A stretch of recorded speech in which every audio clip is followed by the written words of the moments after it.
Me and Dave's mum and dad were in the car and Dave was on the bike. A lady was going into the slip roads to turn into the junction. She didn't stop, she didn't look, she just carried on driving and David hit her at 60 miles an hour.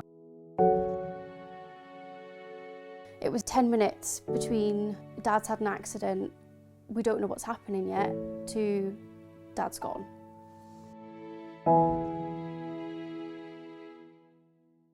In that moment, your whole world is just taken away from you.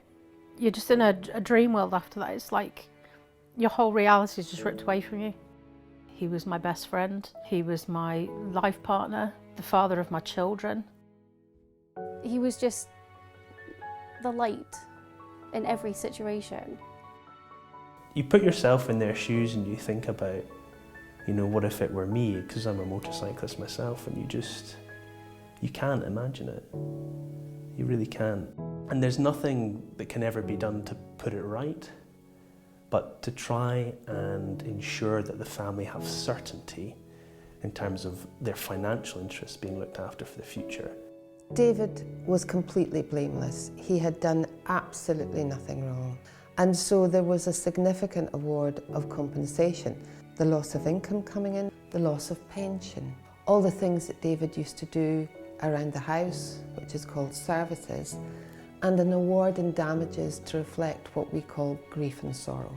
Scotland, we have the Damages Scotland Act of 2011. That is what gives bereaved families a civil right to bring a claim for the loss of a loved one. Brenda was so good at listening and paying attention to everything that I was saying. I'm there at a time when they simply can't think straight, so I have a huge responsibility to guide them through this process. She was the logic when I didn't have the logic. She kept me grounded when I didn't know what was going on. So she takes that fear away because she guides you in a way that you don't know yourself.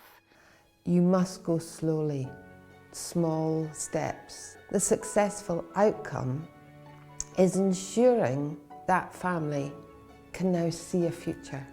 It gave me that security to know that I don't ever have to worry, because that money that's there now will not only last for me, but invested properly, that's going to be for my children and my grandchildren.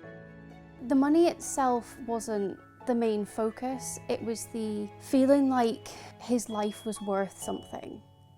Now, as time goes on, we're starting to learn to share the grief and just be there for each other and try and just be present in the world and just live our life the best we can without Dave in it.